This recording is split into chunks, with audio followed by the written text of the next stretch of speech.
अरे हो बस अरे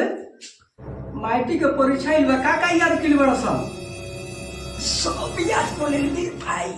आओ सुनाओ यार बोल इहे तो हमनी के समझिया आदमी को दुख सुख में रहेला का याद कइल बड़ा जब पढ़ के सुनावत हमके सुनावत है प से पढ़ ना ख से खाई आ ग से पास होकम न तो गाना गवाई आ घ से सब घोर न चल भाई आ द से रखले बानी दे